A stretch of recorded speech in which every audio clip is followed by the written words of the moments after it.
Team India पहले Perth में हारा, फिर एडिलेड में हारा, सेकेंड ओडीआई हारने के बाद पूरा सीरीज हार के 2-1 करने के लिए अब ये सिडनी जा रहे हैं। बट इंडिया के अंदर ज्यादा डिस्कशन क्या हो रहा है, कैसे टीम इंडिया बेहतर कर सकता है वो नहीं। सेकेंड ओडीआई में विराट कोहली ग्लव्स दिखा के गए हैं जब वो आउट होके जा रहे थे। क्या वो रिटायरमेंट प्लान कर रहे हैं? दोनों बैक टू बैक मैचेस में फ्लॉप हुए हैं, क्या वो डिप्रेशन में तो नहीं चले गए? 2027 ओडीआई वर्ल्ड कप में विराट कोहली को कप उठाते हुए हम देखेंगे कि नहीं देखेंगे? ये सारे डिस्कशंस हमारे देश में चल रहे हैं और हम कहते हैं कि हम पूरे टीम इंडिया के बारे में बात कर रहे हैं। नहीं, जब सचिन तेंदुलकर सर भी रिटायरमेंट लिए थे ना, मेरे ही बहुत सारे रिलेटिव्स हैं जो बात करते थे कि हम क्रिकेट देखना ही छोड़ देंगे। मैंने उनको इतना ही कहा था कि शायद अब सचिन तेंदुलकर सर को ज्यादा मोहब्बत करते हैं क्रिकेट के मुकाबले, क्योंकि अगर क्रिकेट आपका फर्स्ट प्रायोरिटी है रादर देन द इंडिविजुअल, तो इंडिविजुअल रहे ना रहे उससे आपको बहुत ज्यादा फर्क नहीं पड़ेगा। थोड़ा सा बुरा लग सकता है बट पूरा कन्वर्सेशन उनके अराउंड नहीं होना चाहिए। अगर विराट कोहली 150 भी कर दे, बाकी सारे 5-10 करके आउट हो जाए, बोलर्स विकेट ना ले, टीम इंडिया जीत जाएगा। Yes, he has been a brilliant servant of team India, बस उतना तक ही। बहुत बड़ा क्रिकेटर है, आई एग्री, बट टीम से बड़ा नहीं है। जब टीम नीचे लगा हुआ है, 2-0 से सीरीज हार चुका है ऑलरेडी और उसमें उनका कोई भी कंट्रीब्यूशन नहीं है, तो टीम ओवरऑल कैसे बेहतर कर सकता है थर्ड ओडीआई में, उसके बारे में हमें बात करना चाहिए, जो इस वीडियो में हम डिस्कशन करेंगे। सिडनी में क्या बारिश होने वाला है या बारिश के चांसेस है या नहीं है, उसके बारे में बात करेंगे। क्या क्या चेंजेस हो सकते हैं, पिच कैसा बिहेव कर सकता है। पर्थ के बारे में हमने बात किया था, पेस एंड बाउंस वहां पे आपको दिखा। एडिलेड में सीम मूवमेंट आपको मिलता है, हमने बात किया था कि जेवियर बार्लेट खेलना चाहिए, वो आपको दिखा। जेवियर बार्लेट शुरुआत में 2 विकेट भी ले गए शुभमन गिल एंड विराट कोहली का।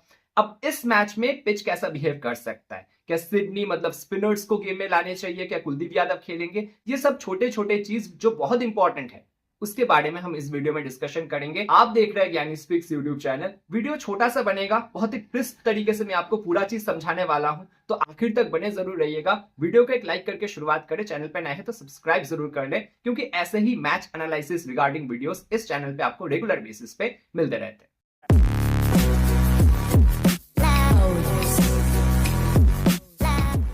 अच्छा, सबसे पहले हम वेन्यू के बारे में बात कर रहे थे, सिडनी क्रिकेट ग्राउंड, एससीजी। अब इसके बाद हम जाएंगे कि दोनों टीम में दिक्कत क्या है, स्पेशली टीम इंडिया के अंदर क्या क्या चेंजेस हो सकते हैं, फिर पॉसिबल फैंटेसी कॉम्बिनेशन भी हम देखेंगे। अगर लास्ट मैच इस वेन्यू पे देखेंगे, 4 फरवरी 2024 को हुआ था ऑस्ट्रेलिया एंड वेस्ट इंडीज के बीच में। ऑस्ट्रेलिया वहां पे शुरुआत में फंस गया था, क्योंकि शुरुआत में इनिशियल सीम मूवमेंट यहां पे भी आपको देखने को मिलेगा। वो भी डे नाइट मैच था, आज भी डे नाइट मैच है, तो ज्यादा डिफरेंस नहीं है कंडीशन के अंदर। तो उस कंडीशन को अगर आप अच्छे से समझेंगे, आपको समझ में आ जाएगा। नया बॉल जब होता है, शुरुआत में हल्का सा मूवमेंट आपको देखने को मिलता है, रादर ठीक ठाक मूवमेंट आपको देखने को मिलता है। अगेन शुरुआत में अगर स्टार्क खेले तो स्टार्क, हेजलवुड तो डेफिनेटली, बार्लेट अगर खेले तो बार्लेट, और डुआशियस अगर खेले तो डुआशियस, आपको शुरुआत में मूवमेंट एक्सट्रैक्ट करते हुए दिख सकते हैं। शुरुआत में अगेन टॉप 3-4 में से कोई 2-3 बैटर को जल्दी आउट करने का कोशिश आज भी ऑस्ट्रेलिया के बॉलर्स करने वाले हैं। और उसके पहले मैं एक चीज हाईलाइट कर दूं, पिछले 5-6 जो ओडीआई मैचेस खेले गए हैं ना पिछले 5-6 साल में इस वेन्यू पे, सारे के सारे बैटिंग फर्स्ट करने वाला टीम जीता है। तो आप टॉस जीतो, बैटिंग फर्स्ट करो, बट एक चीज ध्यान में रखना है, शुरुआत में outside the off stump deliveries को आप नहीं खेलेंगे, बहुत बेहतर हो जाएगा आपके लिए, क्योंकि एज वगैरह के लगने के चांसेस बहुत ज्यादा होते हैं। और मिडिल ऑर्डर के बैटर्स बहुत इंपॉर्टेंट है। आपका मिडिल ऑर्डर में केएल राहुल, श्रेयस अय्यर, अक्षर पटेल इस मैच में बहुत इंपॉर्टेंट रोल अदा करने चाहिए। इवन टॉप ऑर्डर से विराट कोहली को भी अगर खेलते हैं तो इस मैच में चलना ही पड़ेगा या चलना चाहिए। अब फिर से वापस आपको लेके चलते हैं वो ऑस्ट्रेलिया वेस्ट इंडीज वाले मैच में। ऑस्ट्रेलिया ने बैटिंग फर्स्ट किया, 258 किया 9 विकेट के नुकसान पे। वेस्ट इंडीज 175 पे ऑल आउट हो गया सेकेंड इनिंग के अंदर। अगेन चेस नहीं हुआ। ऑस्ट्रेलिया शुरुआत में फंस गया था। लोअर मिडिल ऑर्डर में आके ऐसे कुछ प्लेयर्स थे जहां पे सीन अबाउट 60 ऑड रन का पारी खेले थे, कोई 40 कोई 50 ऐसे करके नंबर 5 6 7 4 5 6 ऐसे करके परफॉर्मेंस करके गए थे। टॉप ऑर्डर नहीं चला था उस मैच में। इवन वेस्ट इंडीज के तरफ से भी कोई इक्का दुक्का परफॉर्मेंस ही थे जो 30 40 करके गए थे, बाकी सब अंडर 15 अंडर 20 ऐसे करके गए थे, इसीलिए 175 पे ऑल आउट हो गए थे। बट पूरे मैच में स्पिनर को सिर्फ 4 ही विकेट मिले थे दोनों इनिंग को मिला के। बाकी 15 विकेट, टोटल 19 विकेट गिरे थे ना, बाकी 15 विकेट पेसर्स को मिले थे। सेकेंड इनिंग में अंडर लाइट्स, ये हमने बिग बैश में भी बात किया था जब हम फैंटेसी क्रिकेट के रिगार्डिंग वीडियोस बनाते थे, अगर आपको याद होगा। सेकेंड इनिंग में सिडनी के अंदर पेसर्स बहुत इंपॉर्टेंट होते हैं। अंडर लाइट्स बहुत ज्यादा यहां पे मूवमेंट होता है, ये चीज आपको ध्यान रखना है। थ्रू आउट सेकेंड इनिंग में अंडर लाइट्स पेसर्स गेम में रहते ही रहते हैं। अब लास्ट T20 आई, मतलब T20 इंटरनेशनल मैच के बारे में बात करेंगे जो इस वेन्यू पे खेला गया था। ऑस्ट्रेलिया एंड पाकिस्तान के बीच में था लास्ट ईयर नवंबर में, मतलब एक साल पहले, जहां पे ऑस्ट्रेलिया ने बैट फर्स्ट किया था 147 9 विकेट के नुकसान पे किया था, 150 भी पार नहीं कर पाए थे। सेकेंड इनिंग में पाकिस्तान 134 पे ऑल आउट हो गया। उस पूरे मैच में 19 विकेट गिरे थे, 2 रन आउट थे। 17 जो बाकी विकेट्स थे उनमें से 4 विकेट स्पिनर्स को मिले थे और 13 विकेट पेसर्स को मिले थे, ऐसा आप मान के चलिए। और वो भी एक डे नाइट मैच ही था, तो ध्यान रखिएगा सेकेंड इनिंग में पेसर्स का रोल बहुत इंपॉर्टेंट होने वाला है इस मैच में। और दोनों इनिंग को मिला के मुझे तो लगता है 20 विकेट ही गिर सकता है, बट 18-19 विकेट गिरेगा, या पकड़ के चलिए। अब मैं एक ट्विस्ट आपको बताता हूं। ये जो ओडीआई फॉर्मेट होता है ना, यहाँ पे बॉल चेंज होता है। जैसे कि शुरुआत के 34 ओवर्स अगर है किसी भी इनिंग का, फर्स्ट इनिंग हो या सेकेंड इनिंग, फर्स्ट 34 ओवर्स में आप 2 नए बॉल का यूज कर सकते हैं। मतलब 16 ओवर 17 ओवर ऐसे करके बॉल आप चेंज कर सकते हैं, नया बॉल ले सकते हैं। तो नया बॉल जब तक गेम में रहेगा तो विकेट्स मिलता है। फिर 35 से जो 50वें ओवर तक होता है ना, वहां पे जो पहले आप दोनों बॉल यूज किए थे 34th ओवर तक, वहां से आपको एक बॉल चूज करके लेना होता है कि इन दोनों बॉल में से ये जो बाकी के 35 से 50 ओवर तक आप कौन से बॉल के साथ आगे बढ़ना चाहेंगे। कैप्टन को ये डिसीजन लेना होता है, तो वहां पे पुराना बॉल यूज होता है। इसीलिए डेथ की तरफ जाके यहाँ पे काफी अच्छा रिवर्स स्विंग आपको देखने को मिलता है एंड रन्स भी ठीक ठाक बन जाता है, क्योंकि नया बॉल होता नहीं है। बट शुरुआत के 34 ओवर्स तक जहां पे 2 नया बॉल आपको मिलता है यूज करने के लिए, वहां पे ठीक ठाक बैट्समैन के ऊपर खतरा बना रहता है। बट बिग बैश के जब मैचेस होते हैं, T20 के मैचेस, तब यहाँ पे ऐसा कुछ देखने को नहीं मिलता। तो बिग बैश में यहाँ पे ठीक ठाक रन आपको देखने को मिलते हैं। 200 भी बने हैं रिसेंटली, 220 भी बना है, 170-75 भी बने हैं। बट जब वनडे फॉर्मेट के मैचेस आते हैं, क्योंकि पहले 34-35 ओवर्स तक 2 नए बॉल यूज यहाँ पे लीगल है, तो वहां पे कॉन्स्टेंटली विकेट गिरता रहता है। और इंडिया जिस तरीके से अब तक खेला है, कंसिस्टेंटली विकेट लूज किया है, वही एक खतरा मुझे इस मैच में भी लग रहा है। पर्थ में तो चलो फिर भी आप कह सकते थे कि बारिश आ रहा था बार बार, तो मोमेंटम गिर रहा था। बट एडिलेड में ऐसा कुछ भी नहीं हुआ, फिर भी आप कंसिस्टेंटली विकेट लूज करते गए। वो तो भला हो रोहित शर्मा एंड श्रेयस अय्यर का वो 118 रन का पार्टनरशिप आ गया, अगर वो नहीं आता शायद ये 150-180 तक ही जा पाते, क्योंकि वो 118 रन के पार्टनरशिप के बाद एक जो लौता पार्टनरशिप आया है वो 39 रन का है। और उसके बाद सीधा वो हर्षित राणा एंड अर्शदीप सिंह के बीच में जो पार्टनरशिप हुआ था, मतलब कितना खराब बैटिंग ओवरऑल आप दोनों ही मैचेस में किए हैं, आप देख लीजिए। और हिस्टोरिकली अगर आप ऑस्ट्रेलिया के अंदर जाके ऑस्ट्रेलिया को हराए हैं, आप बड़े बड़े शतक करते हैं, बड़े बड़े रन्स करते हैं, तो जाके आपका बॉलिंग गेम में आता है। अगर आप रन्स ऑन द बोर्ड ही नहीं लगाएंगे, तो आपका ये बॉलिंग जो ऑलरेडी एक इनएक्सपीरियंस है, हार्दिक नहीं है, बुमराह नहीं है, तो आप कैसे एक्सपेक्ट कर सकते हैं कि ये बॉलिंग उस टारगेट को डिफेंड करते। अच्छा, बॉलिंग के बारे में बात कर रहे हैं तो चेंजेस के बारे में भी बात कर लेते हैं। कुलदीप यादव क्या इस मैच में खेल सकते हैं? सिडनी में स्पिनर्स थोड़ा सा तो गेम में आते हैं, वहां पे जाम्पा है स्ट्राइक बॉलर, लेग स्पिनर, यहाँ पे क्या आप कुलदीप को ला सकते हैं? अगर लाएंगे तो किनके जगह?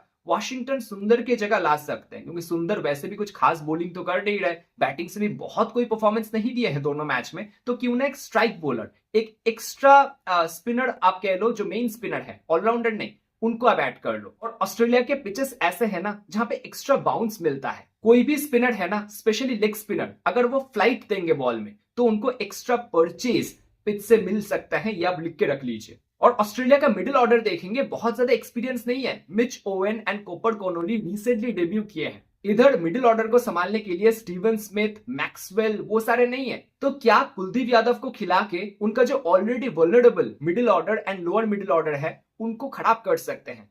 दूसरा चेंज मेरे हिसाब से प्रसिद्ध कृष्णा होने चाहिए। ये मैं फर्स्ट मैच से बोल रहा हूँ। पर्थ में जिस तरीके से पेस एंड बाउंस था, वहां पे हर्षित राणा की जगह प्रसिद्ध कृष्णा मेरे हिसाब से एटलीस्ट डेफिनेटली होने चाहिए थे। अब अगर प्रसिद्ध कृष्णा खेलते हैं तो किनके जगह? नीतीश रेड्डी की जगह मेरे हिसाब से हो सकता है, क्योंकि हर्षित राणा पिछले मैच में वो 20-25 रन बना के 2 विकेट लेके ऑलमोस्ट अपना जगह जो है पक्का कर चुके हैं। नीतीश रेड्डी वैसे भी 2-3 ओवर ही डाल रहे हैं, 7.5-8 के औसत से रन खा रहे हैं, जहां पे टीम इंडिया उतना ज्यादा रन बना भी नहीं रहा। तो नीतीश रेड्डी को बिठा के ये प्रसिद्ध कृष्णा को सीधे सीधे ला सकते हैं मेरे हिसाब से। और एक बहुत अनलाइकली चेंज मैं आपको बता रहा हूं, मे बी विराट कोहली की जगह यशस्वी जायसवाल आ सकते हैं। रोहित शर्मा जायसवाल ओपनिंग कर सकते हैं, Shubman Gill being the captain वो नंबर 3 पे आके खेल सकते हैं। ये चेंज भी आपको देखने को मिल सकता है, बहुत ही आउटसाइड चांस है इसका, बट हो सकता है ऐसा। अगर ऑस्ट्रेलिया की तरफ देखें, बेन डोवर्शियस वो आ सकते हैं मिचेल स्टार्क की जगह, मिचेल स्टार्क को रेस्ट दिया जा सकता है मेरे हिसाब से। और नेथन एलिस आपको दिख सकते हैं जेवियर बार्लेट की जगह, क्योंकि सिडनी में थोड़ा सा आपको स्लगिश कंडीशन देखने को मिलता है, हल्का सा वहां पे नेथन एलिस के कटर्स दिक्कत में डाल सकते हैं टीम इंडिया के बैटर को। हालांकि बार्लेट ने लास्ट मैच में कुछ खराब नहीं किया है, बट वही बात है, कंडीशन के हिसाब से अगर आप देखें नेथन एलिस आपको दिख सकते हैं। अच्छा, एक चीज मुझे आपको हाईलाइट करना था, ये ऑस्ट्रेलिया का 5th बॉलर का जो इशू है, क्या आपको वो दिखा? क्योंकि Starc, Hazlewood, Bartlett and Zampa ये 4 तो इनके मेन बॉलर है। 5वां बॉलर वो फिल इन कर रहे हैं, कभी मिच ओवन 3-4 ओवर डाल जाते हैं, कभी कॉपर कोनोली डाल जाते हैं, कभी मैथ्यू शॉट डाल जाते हैं, कभी कोई। तो ये जो 5वां बॉलर है, वहां पे टीम इंडिया अटैक कर ही नहीं पा रहा, यूटिलाइज कर ही नहीं पा रहे हैं, क्योंकि बाकी बॉलर्स को वो कंसिस्टेंटली विकेट देके जा रहे हैं। जैसे लास्ट मैच में जाम्पा 4 विकेट मिडिल ओवर्स में आके ले गए, और आपकी तरफ कौन है? अक्षर पटेल, जो उतना हाई तो स्ट्राइक रेट नहीं रखते विकेट टेकिंग एबिलिटी के हिसाब से, ना ही वॉशिंगटन सुंदर रखते हैं, तो कुलदीप को खिलाना बहुत इंपॉर्टेंट हो जाता है। बट ये जो 5वां बॉलर है मिडिल ओवर्स में विकेट्स निकालने के लिए, सिर्फ जाम्पा ही रह जाते हैं। अगर जाम्पा को देख के खेलते हैं, मिडिल ओवर्स में कोई खास स्ट्राइक बॉलर ऑस्ट्रेलिया के पास भी है नहीं। वैसे वो 5वां बॉलर ढूंढ रहे हैं जो मैक्सवेल वाला रोल कर सके। और दूसरा पॉइंट, ऑस्ट्रेलिया का जो वीक लिंक है वो है ऑस्ट्रेलिया का middle order and lower middle order का बैटिंग, जहां पे बहुत ज्यादा एक्सपीरियंस्ड कोई फिनिशर नहीं है। ये अभी डेब्यू किए हैं, अभी ये बनेंगे, अभी बने नहीं है। तो यहाँ पे क्या आप कैपिटलाइज कर सकते हैं, जो मैं फर्स्ट मैच से बोल रहा हूं, क्योंकि इंडिया का बॉलिंग ऑलरेडी इतना खराब परफॉर्मेंस कर रहा है, बैटिंग भी और बॉलिंग भी। स्पेशली यहाँ पे हम अगर बॉलिंग को हाईलाइट करें, तो ऑस्ट्रेलिया वहां पे थोड़ा सा सेंसिबल क्रिकेट खेल के मैच निकल के लेके जा रहे हैं। अब अगर इंडिया की तरफ मैं आपको लेके आऊं, पहले तो इंडिया का स्ट्राइक बॉलर का दिक्कत है। सिराज एंड अर्शदीप से जितना उम्मीद था, उधर हेजलवुड एंड स्टार्क, थोड़ा सा जेवियर बार्लेट, और इधर आप देखेंगे तो अर्शदीप, सिराज और हर्षित राणा। कंपैरिजन तो नहीं बनता, मतलब मेरा ही हंसी निकल रहा है, तो कंपैरिजन तो नहीं है, बट अगर काम से काम निकलवाना है, तो जो वहां पे Starc, Hazlewood and Xavier Bartlett कर रहे हैं, क्या इधर सिराज, अर्शदीप एंड हर्षित राणा कर पा रहे हैं? आपको आंसर पता है। तो वही बात है कि शुरुआत में अगर आप स्ट्राइक नहीं करेंगे, ओपोनेंट आपसे वैसे भी गेम लेके जाएंगे। और शुरुआत मिडिल ओवर्स में भी विकेट्स निकालने के लिए आपके पास बहुत कोई पोटेंशियल स्ट्राइक बॉलर नहीं है। कौन है? नीतीश कुमार रेड्डी, अक्षर पटेल जो इकोनॉमिकल ज्यादा है रादर देन विकेट टेकिंग, और वॉशिंगटन सुंदर जो खुद बहुत ज्यादा विकेट टेकिंग बॉलर तो है नहीं। तो ले दे के मिडिल ओवर्स में भी आपके पास बहुत कोई स्ट्राइक बॉलर नहीं है, और यहीं पे आप फंस रहे हैं। 10 विकेट नहीं लेंगे तो आप ओपोनेंट को हराएंगे कैसे? और सोने पे सुहागा हो गया कि आपका जो बैटिंग है वो भी नहीं चल रहा, स्पेशली जिन दोनों से सबसे ज्यादा उम्मीद था। चलो रोहित शर्मा पिछले मैच में कर गए, बट विराट कोहली से उम्मीद बहुत ज्यादा था, कुछ खास कर नहीं पाए। केएल राहुल एक मैच में चले, दूसरे मैच में नहीं चले। श्रेयस अय्यर पहले मैच में नहीं चले, दूसरे मैच में चल गए। अक्षर पटेल दोनों ही मैच में ठीक ठाक किए हैं। शुभमन गिल दोनों ही मैच में नहीं चले। इसके बाद नीतीश रेड्डी से जितना उम्मीद था, कुछ खास कर नहीं पाए। वॉशिंगटन सुंदर को जिस वजह से रखा गया है, वो भी कुछ खास कर नहीं रहे। तो बैटिंग में 1-2 बंदे ही चल रहे हैं, कभी केएल राहुल और अक्षर पटेल, कभी श्रेयस अय्यर और रोहित शर्मा, उनके साथ थोड़ा सा अक्षर पटेल, मतलब ये 2-2.5 बंदे ही चल रहे हैं। दोनों ही मैच में इंडिया का बहुत ज्यादा कोई खास पार्टनरशिप लग नहीं पाया। और ऑस्ट्रेलिया का देखेंगे तो कंसिस्टेंटली 40, 50, 60 ऐसे करके पार्टनरशिप लगाते हुए जा रहे हैं। पिछले मैच में देखेंगे तो 3 तो 50+ का पार्टनरशिप था। अगर फैंटेसी कॉम्बिनेशन के बारे में बात करेंगे, ये मैंने फैंटेसी कॉम्बिनेशन बना के रखा है इस मैच के हिसाब से। थोड़ा सा स्पिनर्स पे मैंने ध्यान दिया है, बट पेसर्स को निगलेक्ट करेंगे ऐसा भी नहीं है। यहाँ पे रन्स उतना ज्यादा नहीं बनेगा, वही 250 के करीब मान के मैं चल रहा हूं, और उस हिसाब से कॉम्बिनेशन बनाया है। ज्यादा प्योर बैटर पे फोकस नहीं किया है। अगर आपको कुछ भी सवाल है इस पर्टिकुलर कॉम्बिनेशन के हिसाब से, आप क्वेश्चन अपना कॉमेंट सेक्शन में लिख के जरूर भेजिएगा। इस वीडियो को यहीं तक ही रखते हैं। आई होप मैंने अपना जितना भी एनालिसिस किया है इस मैच के रिगार्डिंग, आपको थोड़ा सा भी अच्छा लगा है। अच्छा लगा है तो एक लाइक करके जाइएगा। चैनल पे नए हैं तो सब्सक्राइब जरूर कर ले। आप देख रहे थे ज्ञानी स्पीक्स यूट्यूब चैनल। कल जरूर से फिर से वापस आइएगा इस चैनल पे, नए वीडियो के साथ मिलते हैं आपसे।